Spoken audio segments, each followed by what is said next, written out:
Side in front of Wallace. So Jimmy Johnson is going to try to fight his way past on the outside again, and going to get there. But I tell you, when you got a track this fast, there's no good place for a slow car. You cannot get out of the way. Because whichever way you go, somebody's going to be on the inside or outside trying to take that line away. You know, Darrell, as we look at Ryan Newman in the 12 car, we had talked about him a little bit earlier, started 36, and I think we were all shocked. Yeah. That we just knew, we couldn't wait to see Ryan Newman qualify here, but I talked to his crew chief, Matt Borland, found out what happened to that race car. They never got a lap in on Friday before qualifying. His actual full first-fledged lap for qualifying was when he qualified. They had the car so soft in the front when the right front tire would travel, it was actually rubbing the shock bolt up on the roll cage. They had to pull that out and completely weld a new bung in it. So his really first authentic lap, full-fledged lap, was qualifying. And we heard him say that he took all the stuff that Rusty was doing this week, unlike Rusty tried to do in the past, and did exactly what Rusty did for the race. With Rusty testing here, he said, I sure hope their setup's as good as they think it is. Yeah, they left here real happy, I know that. During that caution, several cars made extended stays on pit road. One of those was Bobby Hamilton. Steve? Yeah, Mike, the 55 was on pit road on 3 separate occasions. They found a bad power steering line. They thought it had come disconnected. It was actually just not working. That's why the 55 was on pit road. Let's go to Dick Berggren. Jeff Green, car number 30, also had an extended stay on pit road. The car had been handling very poorly. The long stop was to hook up the rear anti-roll bar. To Matt. Dick, Stacy Compton's fans might have been wondering what happened to the 14 car under the previous pit stop. They didn't have any trouble as far as servicing the car, but he was blocked in by Michael Waltrip when he tried to leave, so he lost a lot of time. Went in 4th, came out 14th, currently rides in the 15th position. One other quick note, Mike, Ward Burton does have his radio fixed. They found the problem under that last stop. Thanks, guys. Those were the 3 cars that made long stops. And one of the things that we've heard the Pontiac guys complain about the most, I think, Chevrolet's probably got theirs fixed this week with the kick out they got, but the Pontiac guys don't like their cars in traffic, and Stacy complained about that a lot, said they really helped the car. So we'll see how he gets up through the field. And, of course, Pontiac has a brand-new car coming next year that I'm sure is going to look a lot like a Taurus or Intrepid. Very round car. If I was building a new car, that's exactly what I'd make mine look like. You know, just to talk about the 30 car, they hooked up their rear sway bar, anti-roll bar, as Dick Berggren said, and that helps the car turn. It increases the rear spring rate of the car, and normally they have it where it's on a quick pin where you can either hook it up or unhook it quickly. The history of this track has always been, you can get into the corners pretty good here, but you carry so much exit speed that the car wants to push. You just about knock the wall down off of turns 4s and 2. So a rear bar will help the car really free up and turn up off the corner. A lot of guys don't like them. It changes the driving characteristics of the car, but if you can drive one, it's the way to go sometimes. Did you like it? At short tracks I did, where you really needed the car to turn quick and sit down and go fast. Like at Martinsville, it'd be a good thing to have. Here, high speeds, I was always a little skeptical. And the transition, when the rear bar, when everything finally loads up and that rear bar actually takes control or takes over, the driver don't like that transition it goes through. It makes the car drive differently. A lot of them trying to drive the cars when they were letting them run down on the rubbers on the front.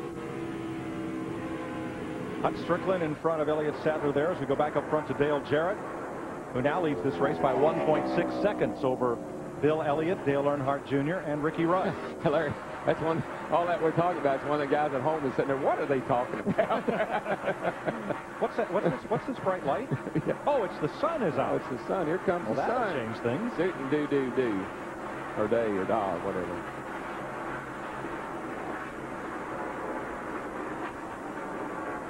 Ricky Rudd being tracked by Tony Stewart. That's for 4th place. Dale Jarrett now has the big lead and the advantage of being out front in that precious clean air. The speed they carry off into the corner here. 192. But now when qualifying, Bill Elliott was 182 miles an hour through the corner and 197 going down into turn 3 back here. But it's the mid-corner speed that's really suffered due to all the rains and no rubber on the racetrack. But that's still fast. Oh, yes. Corner, over 165 miles an hour, 167, 168. But let me tell you, from a driver's perspective, from a 182 through the middle of the corner down to 165, that feels good. I'm pretty happy with my car now. You lead on 3rd place. Dale Jarrett has opened it up to 2 seconds. And as you heard on the scanner, a 3-second lead on third place, Dale Earnhardt Jr. 2 Fords, a Chevy, a Dodge, and a Pontiac are in the top 5 here in Texas at 67 laps.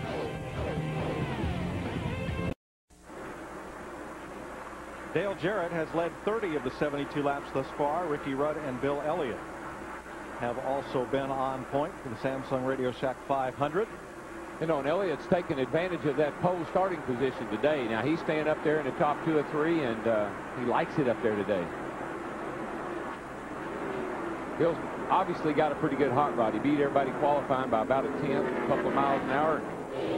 Sitting there in pretty good shape right now, Larry. Yes, he is. Again, Mike and I talked to him this morning, and he was very optimistic, but a little bit skeptical about what to expect today, again, with no track time on the racetrack at all in race conditions. Kurt Busch passes Jeremy Mayfield. They've been battling back and forth for 12th place. They're about 13 seconds back of the leader. And here, when you're out running clean air, I'm telling you, there's a huge difference. Jarrett's up there running 29.7. Back in there where they are, they're running 30.4. So they're giving up about 5 or 6 tenths a lap. That adds up in a hurry. Jarrett now 2.5 seconds up on Elliott. Little lap traffic in between.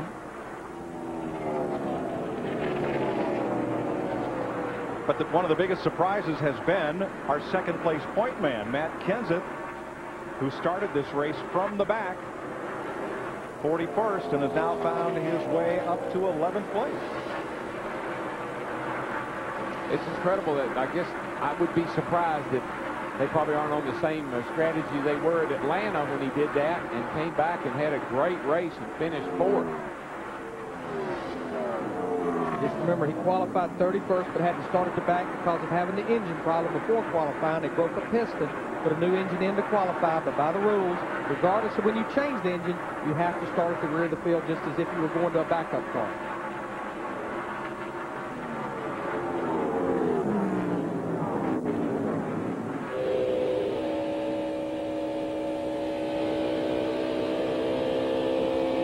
You can hear by the throttle response on Jarrett's car how quickly he can pick the throttle up. Now, he's not matting it like they were maybe when they qualified, but listen and get back in here.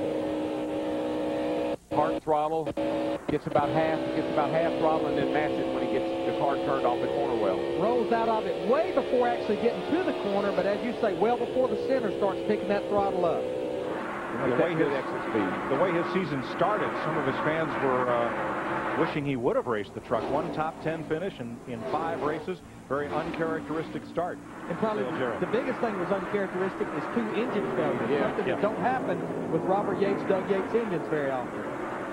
Had a good car at Rockingham when he lost him. Yeah, he's leading the race at Rockingham. They can let him down.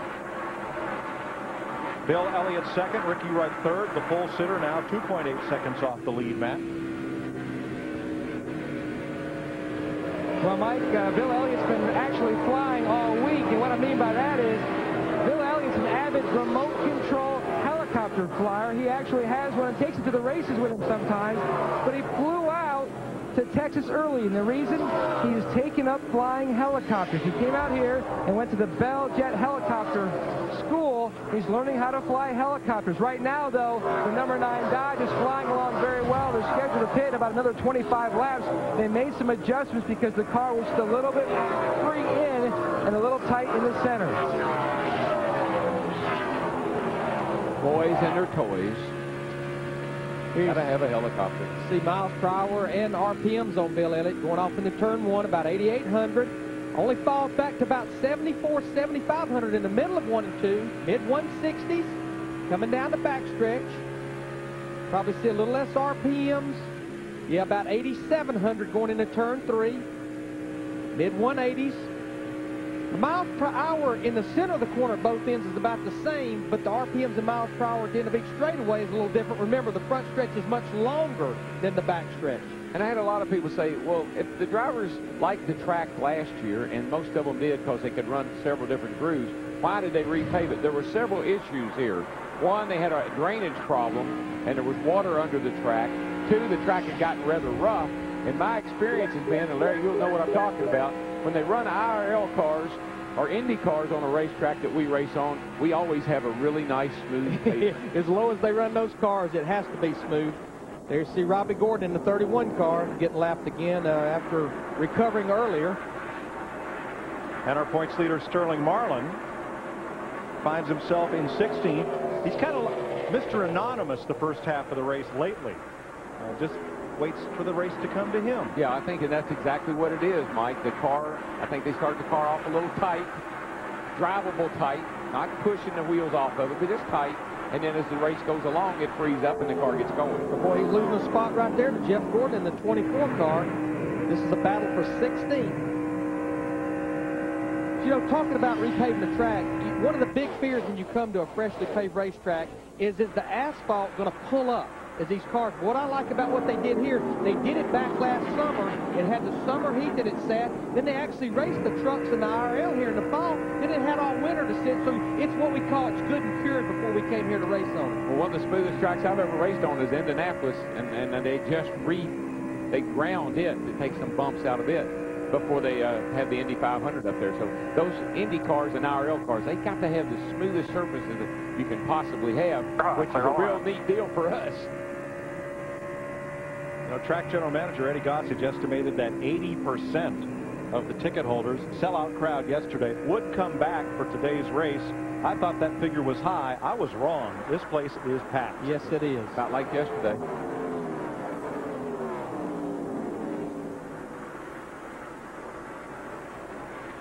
But I think our sport has become so popular that if you can get an excuse to miss work on Monday if you got to go to a NASCAR race. I think that people say, that's okay if you're going to the race. I know you can. Are you saying production in the Fort Worth area is a little down today? A little down today. 85 laps complete. Dale Jarrett has built up a 5-second lead.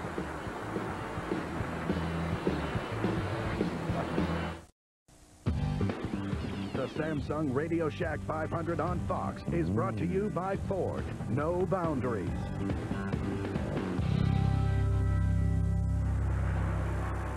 How big is the crowd at Texas? 3 times as many people than have ever seen the Dallas Cowboys play in person. 4 times the biggest crowd to see the Texas Rangers, which was this Friday, biggest regular season crowd. And 10 times as many people as can fit in the American Airlines Center to see the Mavericks or the Stars.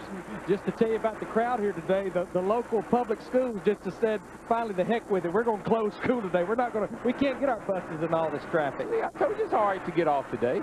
But I tell you a guy that's on today, and that's Dale Jarrett. He is walking through this field right now, putting a lot of cars a lap down early.